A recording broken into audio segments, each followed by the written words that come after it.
This podcast is brought to you by Rebecca Cassells of the Rising Dawn series. Do you like violence? Do you like smut? Are you tired of the stereotypical novels of werewolf romance out there and want something a little bit different? Then pick up Sparked Revolution, Book 1 in the Rising Dawn series by Rebecca Cassells. Available on Amazon, in Kindle, and paperback. You too can become a sponsor of Stories, the True and the Fictional by heading on over to buymeacoffee.com/STTATF or follow the link in the show notes. Hello guys and welcome to a very special episode of Stories, the True and the Fictional. Why did I say special? Because I'm releasing this pretty much soon because we do bonus stuff now because there's too many, we've got too much guests backed up, so we've got to get more out. And this guest is really awesome because he's got a really awesome premise to this book and a really awesome reason why he's doing it. But before we get to that, Ryan, how you going? Living the dream. Even though I'm late, I'm living the dream. They don't know that. Well, now they do. I'm quite honest with our people. So, yeah, no, doing well. It's been a pretty crazy morning here. So, yes, but I am on board and ready to go. And yes, still living the dream. Excellent. Well, check out our sponsors, Rebecca Cassells, Martin Kearns. Check out my book. What's behind there? Ancora is out now. Get it. It's good, apparently. It is really, really good. I can contest because I have read everything. I have read it, so it is very, very good. Yeah. And, yeah, depending when this episode drops, the last episode probably, there's a big spiel. We did a whole segment on spoilers, so go back and watch that and avoid the spoilers. Or, like Amy Cormack said, go in and he doesn't care about spoilers. Oh, don't you mean I did a whole spiel on spoilers because I think I was the only one asking questions? That's it. Because I want to know everything and everything now. Yeah. All right, let's bring in our guest, Easton J Thomson. Thank you for joining us. Happy to be here. Thank you for having me. Yeah. It's going to be great. We have a million questions, but first, the most important one, who is Easton J Thomson?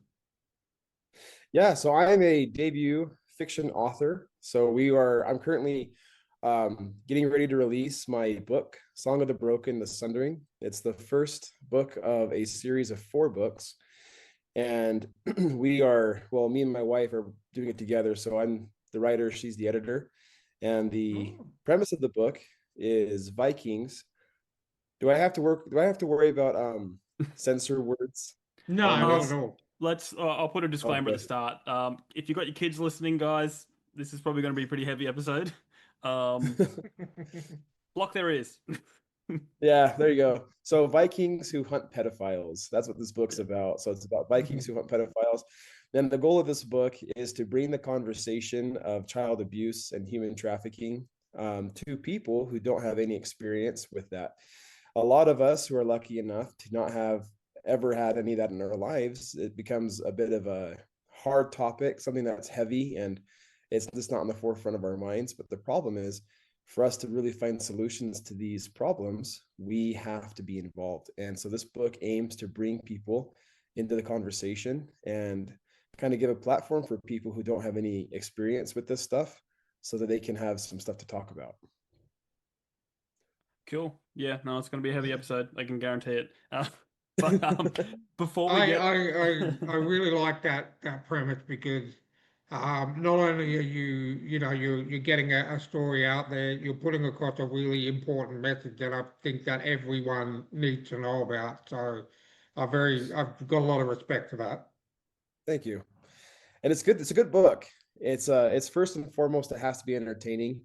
Every book that we sell, $1 will be donated to Lantern Rescue, which is an organization. I believe they work internationally, but I think they're actually homed here in the US, but they do operations all the time. And I had a great opportunity to meet with the lead of marketing over there. And so we're working and doing this project together and they're helping me out. And it's fantastic. So the more that we can get this story out, not only will we have an impact on culture, but we'll raise some money for the kids. Definitely. Very, very honorable.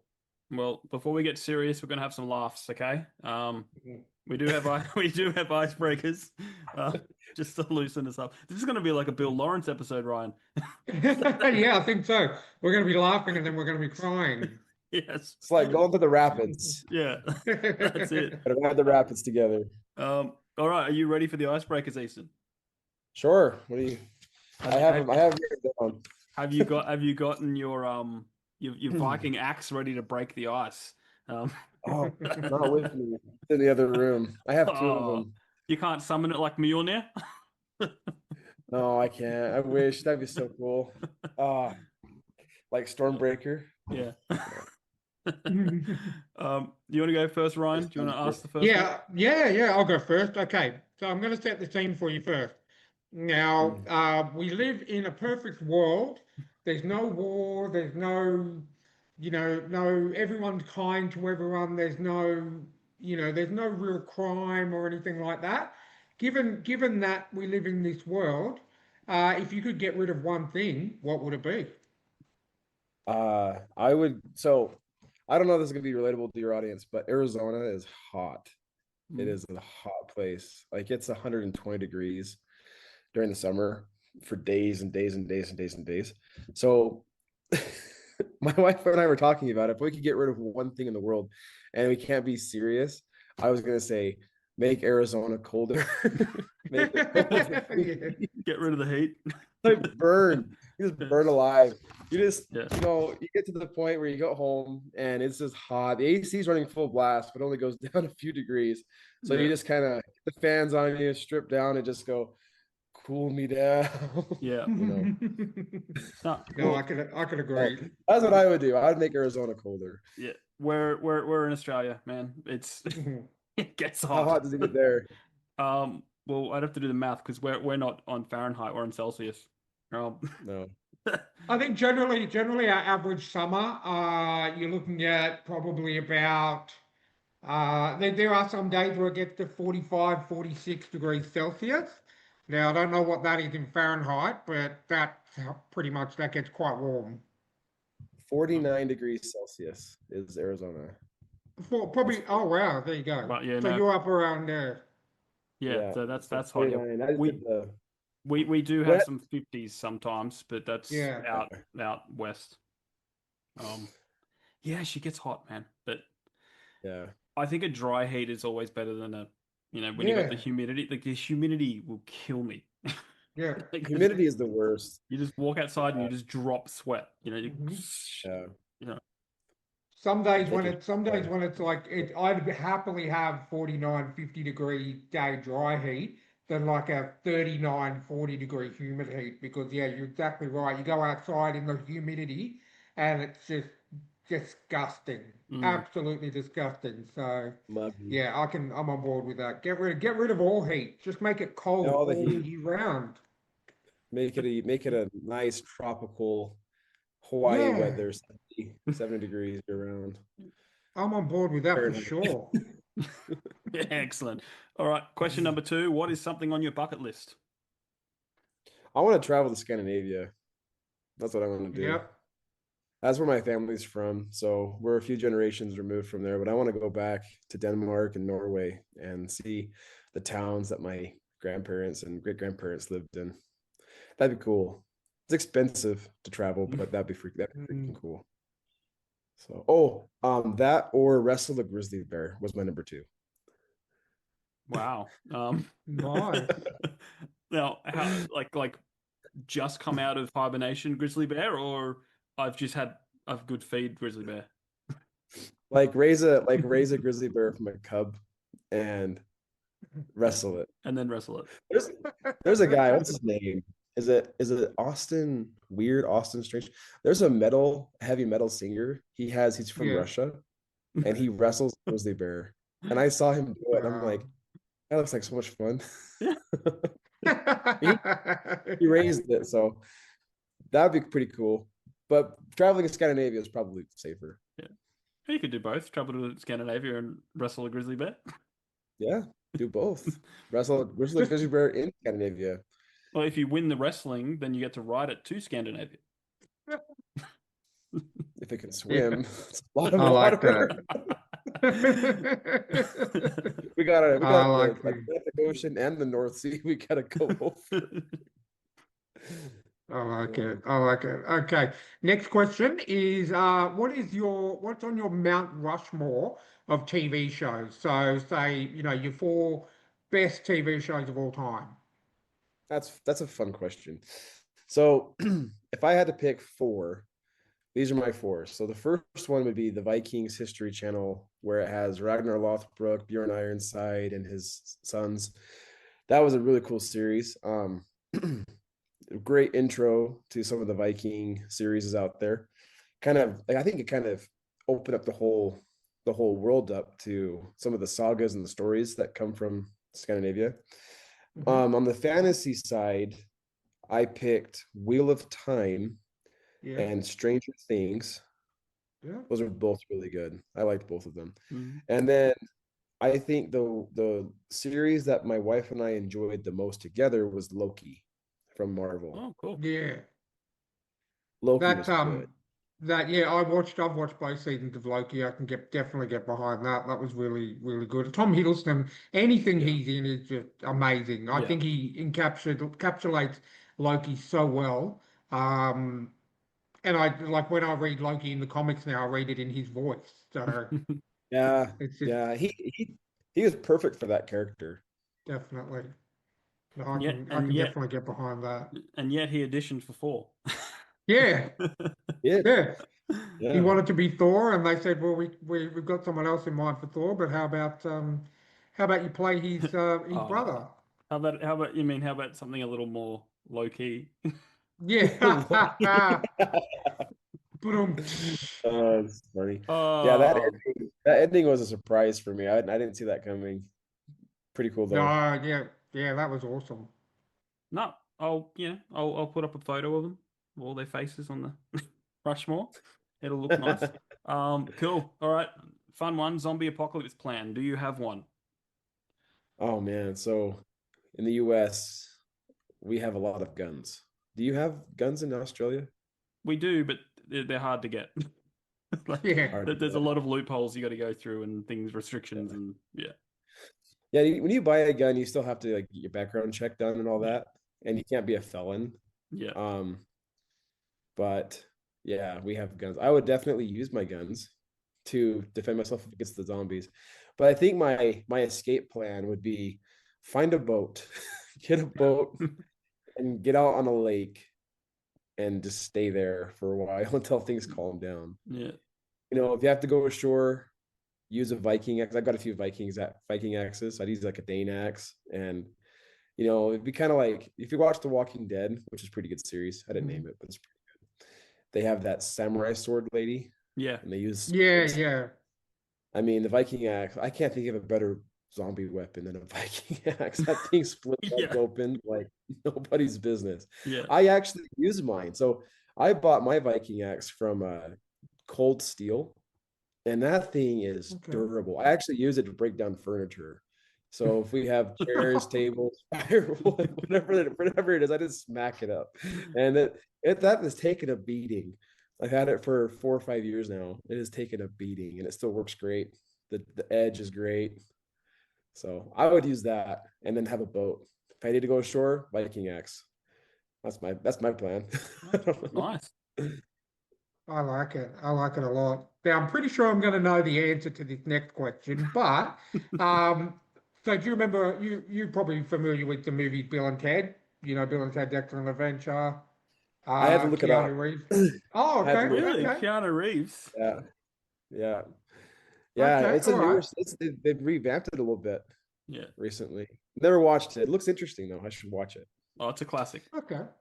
So Yeah. basically, the premise is, they have a guy from the future called Rufus who comes back with a phone booth time machine, and lets them go back in time to visit different people and stuff like that. So based on that premise, Bill and Ted show up and say, "Whoa, Rufus has given us wants us to take you on a trip in our phone booth time machine. Where do you go?" You probably thought I was going to say something about Vikings. I did, yeah. No, it crossed my mind, but to be honest, it just felt too predictable. So I would love to go and do that, but I actually wrote. So if I could go and change anything in time, I would go back to 408 AD, and I would stop the execution of Stilicho in Rome. Ooh. So Stilicho is a really cool figure. Okay. He is half Vandal and half Roman, and the emperor was very jealous of him and jealous of his fame.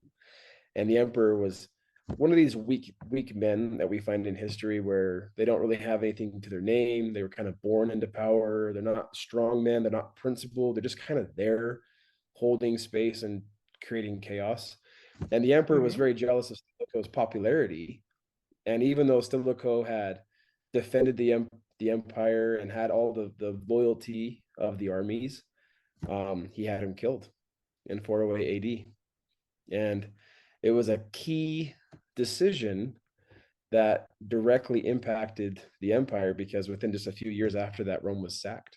And a lot of the people that sacked Rome, some of them were actually used to be in the service of Rome, but they were barbarians who were loyal to Stilicho. That's very Kind of interesting. specific.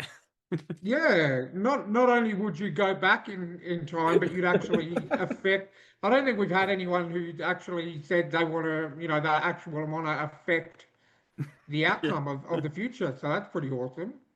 Pretty cool. Okay, so this is my less serious one. If I could go and do something less serious that benefited me directly, I would go and meet Mansa Musa. Mansa Musa. In 1324 AD, he went to Mecca, and he was this is the empire. This is the emperor of the Mali Empire, and he went to Mecca, and he spent so much gold in Mecca that he inflated the price of gold, where it wasn't worth very much anymore. Did that to Wow. Mecca. So if I could do anything, I would go meet Mansa Musa and be like, "Hey, do you want to back my Kickstarter for me?" And then I would explain all the good things I'm doing. You want to back my Kickstarter for me? Anyway, that was my second answer. Yeah. You could just ask him for gold. Hey, can I have some gold? And he'd probably go, sure. If you're in the right place at the right time. Look at this. I have a banana. Do you know what bananas are? Here you go. 10 pounds of gold, please. Yeah. Have you ever seen a coconut? Here's a coconut. It's like those. I can't remember. I don't know if it was Stargate. I think it probably would have been Stargate, and they traded him a gun for something, and the gun's like bang, and he's going yeah, and he's going he's going to be really annoyed when he realizes he's going to run out of bullets and it's not going to work anymore. And they go bang, bang, bang, bang, bang, bang. They didn't give him any clips or anything. He just gave him a gun with how many. Better get out of there. Yeah.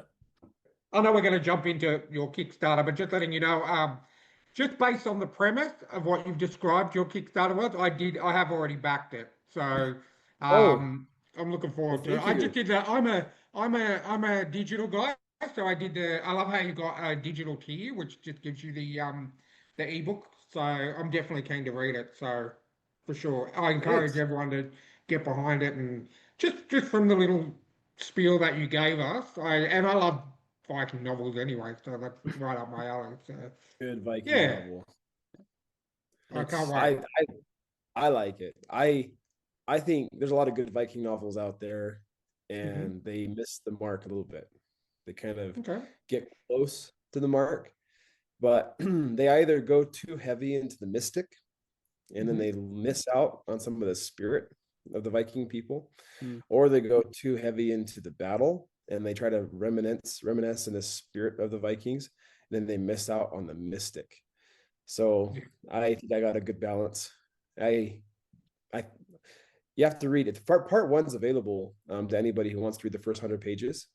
Anybody who signs up for my email list, they'll get a link to the first 100 pages. So That's a good Awesome. Cool. book. Well, we will get that like a full plug. And Yeah. I probably didn't tell you. Well, I don't tell many of our guests. Like, I think this is why so many people want to come on this podcast, because there's like a 9 out of 10 chance that Ryan will buy their book.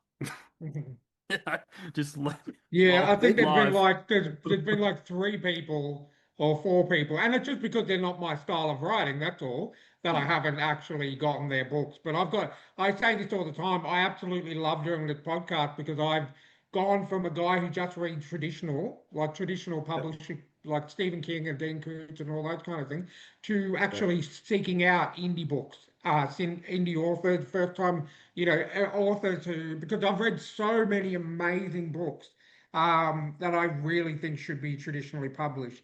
And they've just been indie, and I absolutely love them. So yeah, I haven't even heard I've heard what your book is about and the charity and everything that you're supporting. So I was like, yeah, I'll get on board with that straight away. Yeah, you won't be So disappointed if you like some of that stuff. Now, also, awesome. you by backing the Kickstarter, you enter into the raffle for $1,000. So Oh, there's a cool. chance you can win $1,000 by June 20th. Anybody who spends more than $5 on the Kickstarter, they get every $5 is one ticket. If you join my email list, you're already on there. You get one ticket for joining the email list. That one's free. But yeah, for every $5 you spend, you get one raffle ticket, and if your name is chosen, you get $1,000. You may just get all of Australia because you're not offering us $1,000. You're offering us like 1,700 because of the exchange rate. Yeah, $1,000, $1,000 US. Hmm. Because Well, our money is so bad.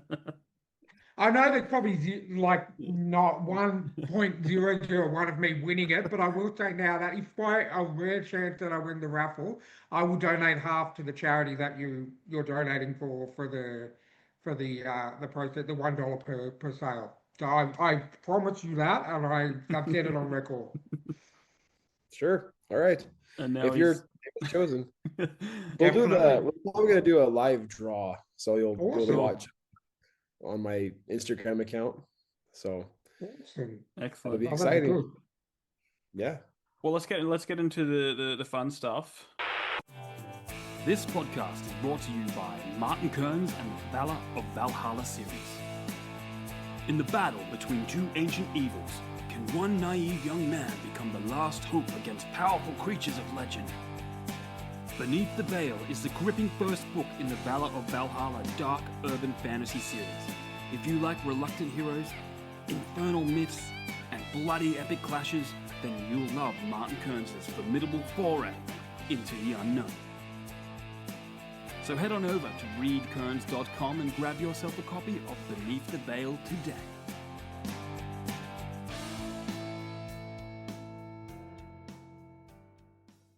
Tell us how writing, like, is that something you've always done, or is it something you just decided to do later in life? I've always been a fan of fiction.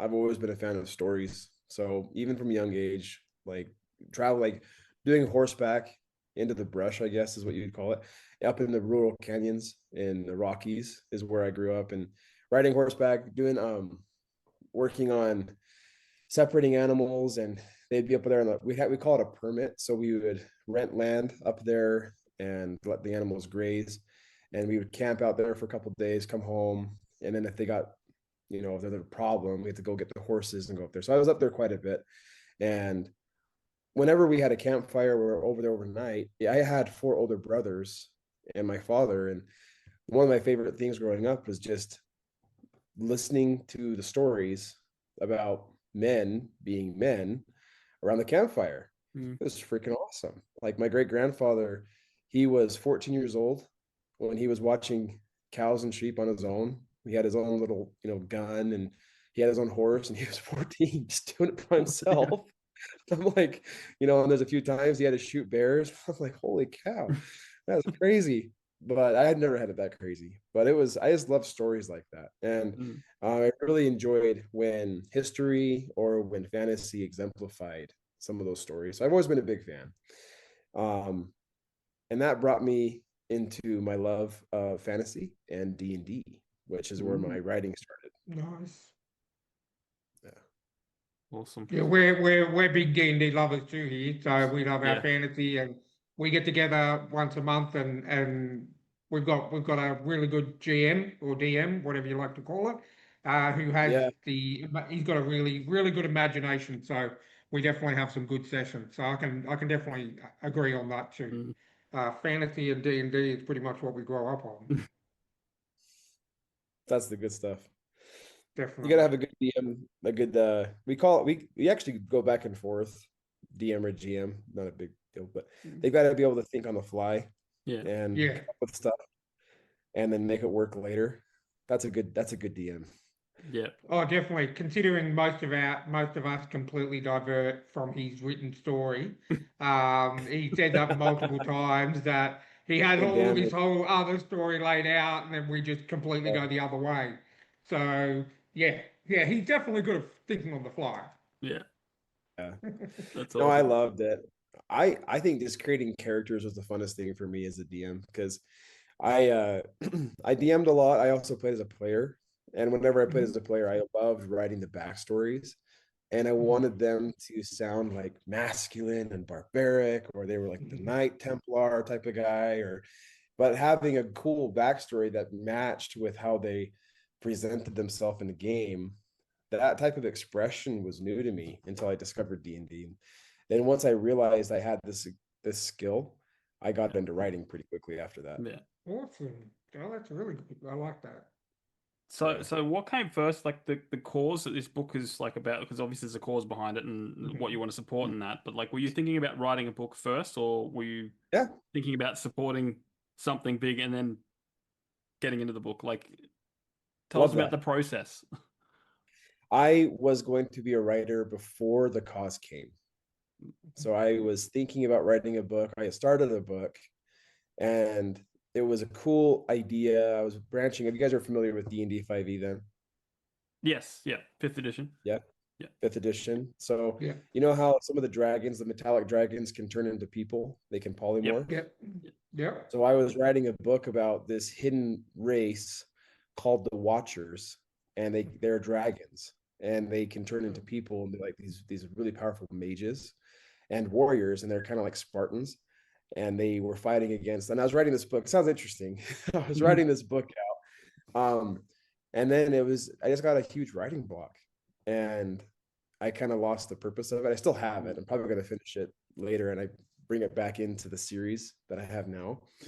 But I think this book needed to come first. yeah, And when I got more familiar with the human trafficking aspect of art, what's going on in our world, yeah. um, I started to think. Well, actually, I went and watched the movie Sound of Freedom. I was going to ask you about that. Yep. Yeah, Yeah, yeah, I watched that, and I had already at that point was already donating 10% of all my income to OUR, mm, to my carpet cleaning business. But when I saw Sign of Freedom and I was already wanting to write a book, I'm like, I could totally write a book about this kind of stuff. And I could make it really cool. And I could do it in a way where it would bring people into the conversation yeah, because people like characters like Thor. They yeah, like characters like Spider-Man. They like characters like Iron Man, and the comics did a great job. And so, and fiction does really well. Like Lord of the Rings does really well. Harry Potter does really well. People like fiction.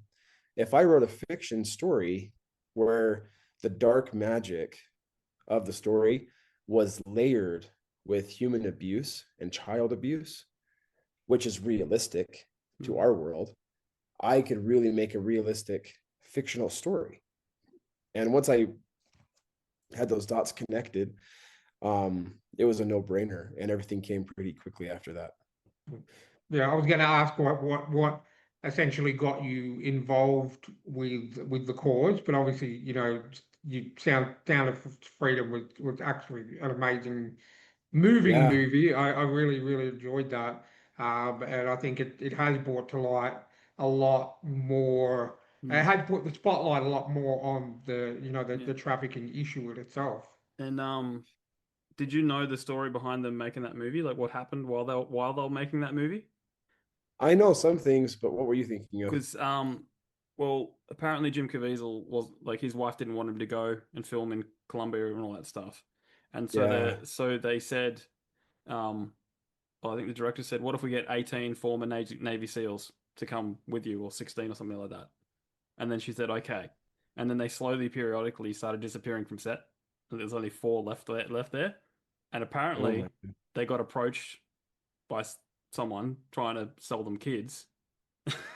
And then they went off and saved 200 kids while they're filming a movie about the topic. Wow. So it's just really? like, so I'm like going, is that the next movie then? Because how awesome would that be?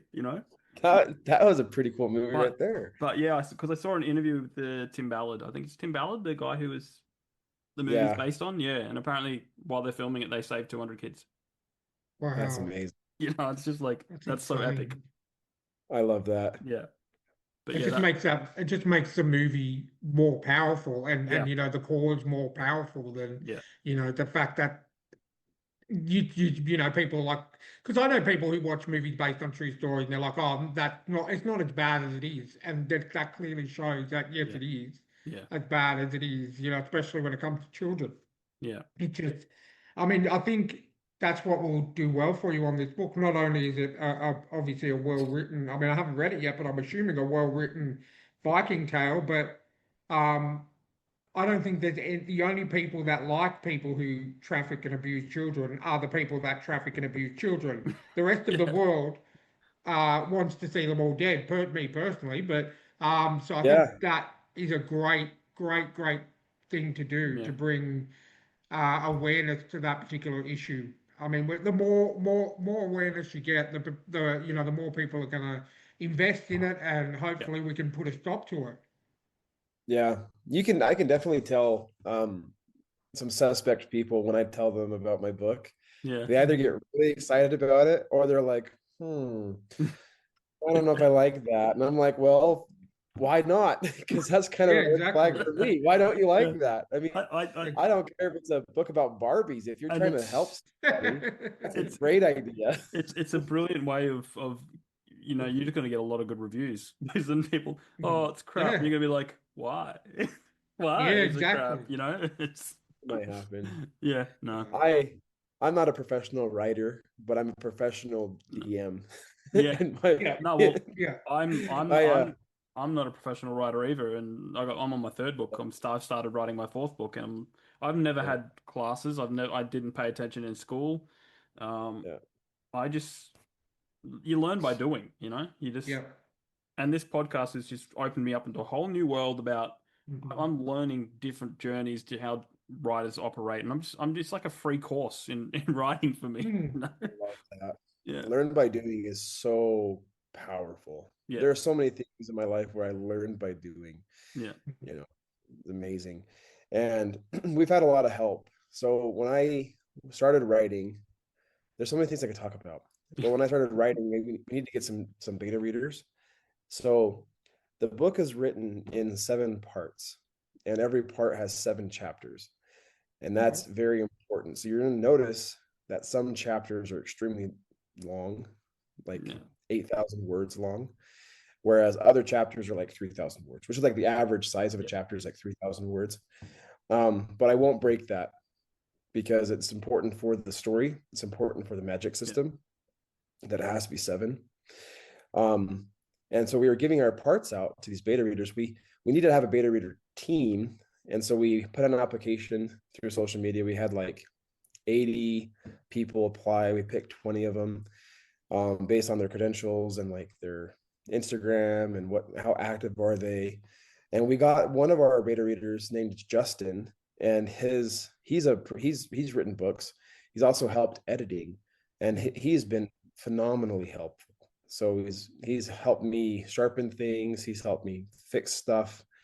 Extremely helpful. We also got some people from Iceland and Scotland, which helped me with dialects, because that's important, and helped me with cultural things. I feel like God put a lot of people into my path to help me out with this. So well, I think he's got a real big issue with what's going on. I think so too. I got an inkling. Well, look, we don't have a lot of time, but why don't you tell us about the story itself, some of the characters, bit of the plot, just, pull people in so they can, get that Kickstarter going. Yeah. So the book is written in 7 parts. 4 of those parts are for one character, 3 of those parts are for another character. Ivar plays the biggest role in the book. He has 4 parts. He is a little boy, 11 years old when the book starts out. And then after a series of unfortunate events, he finds himself in the backwoods of Frostheim in a mountainous area by himself, taking care of his baby sister, who's only a few weeks old. Wow.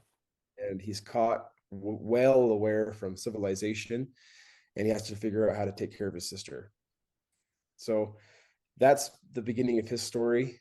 Ivar eventually becomes a berserker, so they survive and reintegrate back into society, and he finds himself, joins an army, and he ends up going through the ritual of the Ashmen.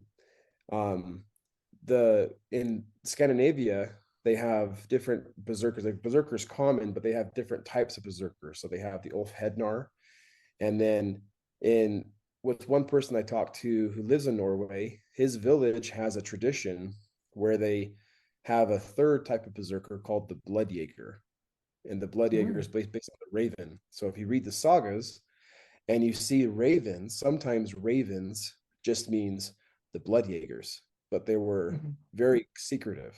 They're a secretive type of people. So these are all shamanistic warriors. And when in my book, these warriors are all called Ashmen. So either you're a berserker, an Ofednar, or a Bloodjaeger. If you're any of those, you are a type of Ashman. You have to go through a ritual where you challenge the animal. And then if you succeed, you die with the animal in fire. And then you are reborn from their ashes, and you have these mystic powers. So Ivar becomes a berserker where the Jotunbjörn, this giant bear, lives inside of him, giving him massive power. And because of his experiences with his sister, he tempers that rage, and he has a really soft spot for kids.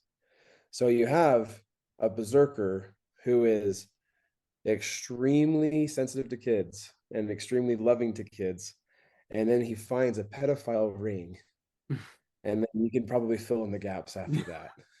So you're gonna have a bit of a John Wick situation. To say that, yeah. And I don't know if I can't personally think of anything off the top of my head of anything more satisfying than a berserker taking down a child trafficking ring. Yeah. So yeah, pretty That's cool. awesome. Pretty cool. That's awesome. I want to see the movie just because I'm visual. Can we just cast Chris Hemsworth just because he's already a Viking? Yeah, good. That's a good option. Or one of those big wrestlers that can actually act. Yeah, I could think of like Eddie Hall doing a part 2. He's got the size for it. Yeah. No, well, it sounds amazing, man. Yeah. Thank you. And then the 3 parts. So there's another. So in the first series, it's kind of like I could have written it as the tale of 2 berserkers. Yeah. So there's a few Ashmen that are main characters, but the 2 main characters of the first series, they're just berserkers. Yeah. And a lot of that is because I was emphasizing the spirit of the Jotunbjörn being both powerful and protective. So you travel further south to a land called Tibalta. Tibalta is a lot like Scotland. It's wet, it's rugged. You have Highlanders there who are a mixture of Southlanders and Northmen. And you have the secret tribes of the Iceni that live there, where you find the Woad warriors. And in Tibalta, you have the king who is preparing for war against the Romulians. The Romulians are this huge empire of people, and they all have their own different powers. So you go to Frostheim, the Vikings, they oh man, this is so much. So the Ashmen are a minor magic system. I'll just start that right now. So for the listeners, the Ashmen are like a minor magic system. Think of like Harry Potter, and you have potions. The Ashmen are like the potions. Yeah. And and then you have the main magic system, whereas you have the wand. Okay, so I'll just tell you this real fast. For the wand, the main magic system of my world is all dragon blood. So in this world, you have an empire called Abathraxia, and it's made of 7 kingdoms. Frostheim is a kingdom, Tybalt is a kingdom, Romuellian's a kingdom. And then before the fall, there's a big fallout 1,000 years ago. They all made up Abathraxia, and then the empire broke into 7 kingdoms. For Frostheim, nobles who are born, they might be able to awaken the dragon blood in their body. And if the dragon blood awakens for somebody from Frostheim, they get the power, the strength, and the durability of a dragon. So think about like a character in D&D, basically their strength becomes 30, and their base natural armor becomes 18. So that's their base. Pretty strong people. For Tybalta, if the dragon blood awakens in the blood of the nobles of Tybalta, they become Selkies, where they can control the water. They can breathe underwater, and they can control the water. For Romuellians, they have, if the dragon blood awakens within the nobles of Romuel, they become Velkin. Velkin means they can change the appearance of themselves, kind of like Raven from X-Men. Yeah. The cool part is they can also change the appearance of other people. Mm. So the dangerous thing, and this is why Romuel sucks, is they can literally take entire armies and just bring them into other countries, and they will never know, because they are hidden and they are changed, they're disguised by the Velkin. And as soon as the Velkin wants to order the attack, they just release their power, and all of a sudden red mist falls from these people, and they become their red knights of Romuel and just attack at a surprise. So they don't have any power that makes them stronger, but it's their subterfuge that makes them deadly. That's a lot of information. It is. I'm realizing we probably will need to get you back on, because there's so much to unpack here. Digest there. So reach out again, man. In when it's closer to did you say it's coming out in August? Is that what you're aiming for the August? Yep. Book release itself? Book release, you can find it on Amazon in August, but it's better if you get the Kickstarter, because in the Kickstarter, you get, if you pledge to a higher tier, you actually get 4 bonus stories, which provide different alternative POVs from other main characters that give you insight to the story that other people don't get. That's awesome. So wow. I can And see. is this the, obviously to me, I can't remember if you mentioned, but to me it sounds like the beginning of a series. Do you have other books planned? So the first 4 books are completely outlined. Wow. So, but my whole goal is to get 28 books. So I will eventually write that. How fast? I want to get it done in 10 years. Depends on how successful it is. Yeah. Because if I have to work alongside writing, it's going to take a little longer. But if I just go full-time writer, 10 years is no problem. But 28 books will complete the archive of the Fallen Stars. So you're gonna get yourself a Jack Reacher series, because there's so many Jack Reacher books, Yeah, the beautiful thing though is for people who don't want to read 28 books, like I like the long series. For other people, the first 4 books is a complete series, so you don't have to keep going. You don't want. So you're gonna kind of do the comic book thing and do arcs. Oh yeah, like that kind of arcs. So you can jump on a particular arc and read through. Yeah, cool. Yeah. Awesome. No, that sounds good. I can't wait. Like I said, I've backed the digital Kickstarter, so I can't wait to get my copy and get stuck into it. It sounds really awesome. Yeah. Email me your questions, email me your responses. I'd love to hear it. Um, the dragon blood magic comes from. So I based off I got really inspired from Lord of the Rings. You know how they have Mhm. Iluvatar who has the songs. Yep. The god that created this world, he has 21 songs. Wow. Okay. And 1,000 years ago, the Abathraxians were ruled by high lords who were also dragon riders, and they each had access or power through three of these songs.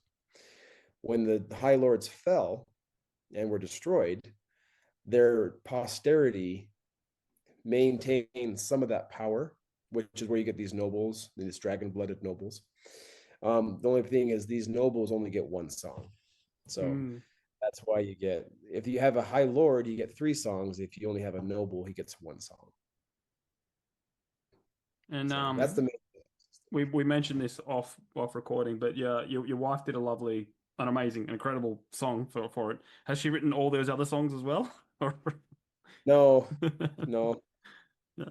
no. Just the lullaby. Just a lullaby. Lullaby. The songs, yeah, the songs aren't like the 21 songs like of the Allfather Yep. or like the equivalent of Iluvatar. They're not songs that you can sing. All right. They're songs that exist in the universe. Yeah. So for like the Song of the Dragon, when you hear the Song of the Dragon in the book, it's a hurricane of wind, All right. a Yep. roar, drum beats, the trees fall apart, and it's like this cataclysmic, universal, natural power that starts to erupt in the metaphysical world. So, and then you wake up and it's not, Yeah. chaotic, but you Yeah. heard the song, Yeah. and that's kind of how the songs come to play. So let's just ask this question. All the Viking stuff, like how did you get into all the history in that? Is it like one day you just got really interested in, or is it because I think you mentioned that you come from Scandinavian bloodline? Is Yeah, that part of it? Is just your family history? yeah, yeah. That's definitely part of it. So my ancestor, if I go to familysearch.com, we've got a lot of our family history filled out. I've actually been able to trace my lineage back to Ragnar three different ways, Oh, um, on both my mom and my father's side. Always through Sigurd, though. So mm, Sigurd Snake in the Eyes is my ancestor. Um, the cool thing about Vikings that I love history in general because yeah, I just like cool warriors and yeah, people doing cool things. Like Leonidas is super cool. Like Mm. Alexander the Great, Julius Caesar, those yeah, guys are cool. Genghis Khan, yeah, he was a villain, but he did some cool things too. yeah, Um, like I kind of enjoy that.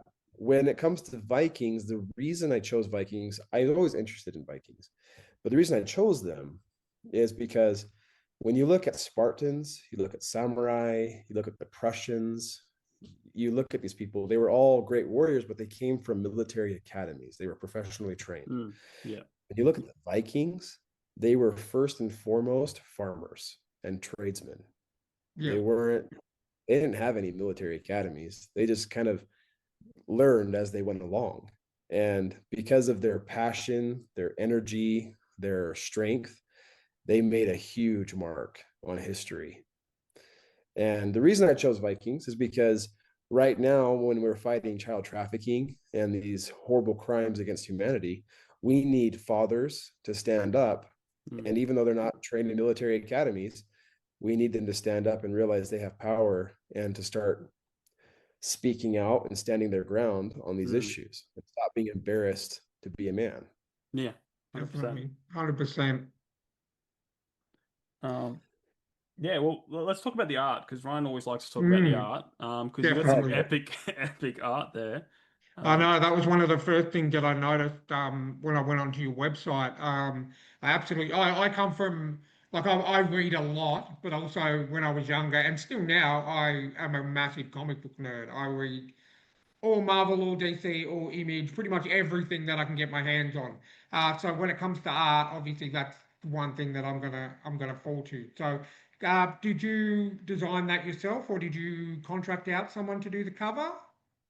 I contracted out. I gave them pictures of what I wanted, and then they Yep. drew it for me. Got it all That's done. cool. So yeah, if you get the hardback, the hardcover, there's a dust jacket that's reversible. So Hmm. the main cover that you see that everyone gets, the standard cover, is going to be Ivar and his little sister Dangel, and she was the one that he had taken care of in the woods in the mountains. The other dust jacket, reversible, is the Baldwin, who's the other berserker into Balta, Hmm. and he finds and adopts a little boy off the street named Pick. And so you actually see that interaction of him feeding bread to his little boy, and he's about to adopt him to be his son. So Okay. pretty cool art. I really, really, really like that artwork. Now, do you think you'll use the same person or the same group of people for, the rest of the book that you do? I like, yeah. So I use Dragana. I think it's Nick Kolik, but Dragana, I Hmm. know her name. She's from Serbia. She did a phenomenal job, and I would not have a problem using her again. Mm. She was very affordable, very affordable for me. So Yeah. I had a Well, few. yeah. Go ahead. Sorry. Oh no, Oh, I was I going to had, say, I think by using the same artist, and I've, in a few people that we've spoken to, it gives the covers that you can tell that they're part of a series without even needing to read the back. I think yep. that's a really good way to purvey that by using the same artist. But obviously, I'm not the one making the decision, but I think that cover is probably one of the better ones that I've seen. Yeah. It really Oh, good. jumps out and really grabs you. I think they did a really good job on that cover for you. Thank you. Thank you very much. And I really appreciated it because when I was asking people from the US to be artists from online and people from the US, I was asking them to draw out these Vikings. They came back looking not Viking. They Mm. kept Mhm. looking, they did not look manly enough. I'm Yeah. like, what? Have you never seen a Viking? Yeah. Yeah. They're popular. Yeah. Go look. What do they look like? Go find them. But when I told Dragana, she, she She had no knew. problem at all. I don't know if it's a Siberian US thing. I don't know. Yeah. But she did a phenomenal job. Very happy with No, her. And it I, definitely it really grabs me. Like it grabs you and you're just like, yeah, mm, I definitely want to read this book. And that's what the cover does, to draw the reader in. And then obviously then it's your job to keep them interested, which I have no doubt, I'm pretty sure you will. Because of just even hearing you talk about the book itself, I can hear the passion come through. So I'm really excited to read it. Mhm. it's a great book. Yeah. It's a great book. It's cathartic in a way, Yeah. you know. So Yeah. Well, we'll definitely get you back on. I'm running out of time because I gotta go do a bit of work after this. Um, I have a long list of questions, but I yeah, can't. that's fine. I gotta randomly pick one. Uh, no, but just just plug this Kickstarter for us. Tell us all about that. Any Yeah, information you want us and our listeners to know about to where they can support you and all that stuff. Let us know. absolutely. So you can find me. My name is Easton J Thomson. That's Thomson. You can find me on TikTok. You can find me on Instagram. I'm also on Facebook. You can find my Kickstarter by going to Kickstarter.com. The book name is Song of the Broken, The Sundering. But if you just put broken, you should be able to find it.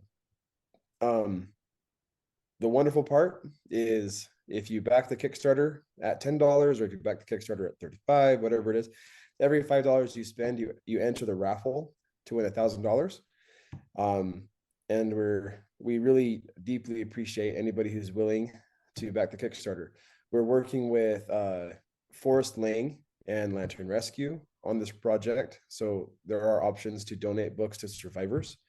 Every book that we sell, not the ebook, but every physical copy of the book we sell, we will be donating $1 to Lantern Rescue that will go directly to their organization and help them to perform more operations in rescuing kids and bringing them home safe. That's awesome. That's a awesome cause, guys. Like I think I'm gonna Yeah. Even though I'm not working at the moment, I think I'm going to jump on the Kickstarter too. I'll put the link down in the show notes. All Easton stuff will be there. Please check it out. We will have him back. Yes. I'm putting it in. I'm locking it in. Future time. Thank you so much. Probably closer to release, I reckon. And we'll do a full deep dive, epic episode. Yeah, but thanks again, Easton. It's been fun. Thank you so much for having me. And I promise the book explains the magic system a lot better than I did. Because I bring it in slow. It builds on. It doesn't take a rocket scientist to read this book. It's very easy to read. Yeah. And you've got more Awesome. pages to tell people how it works and all that stuff.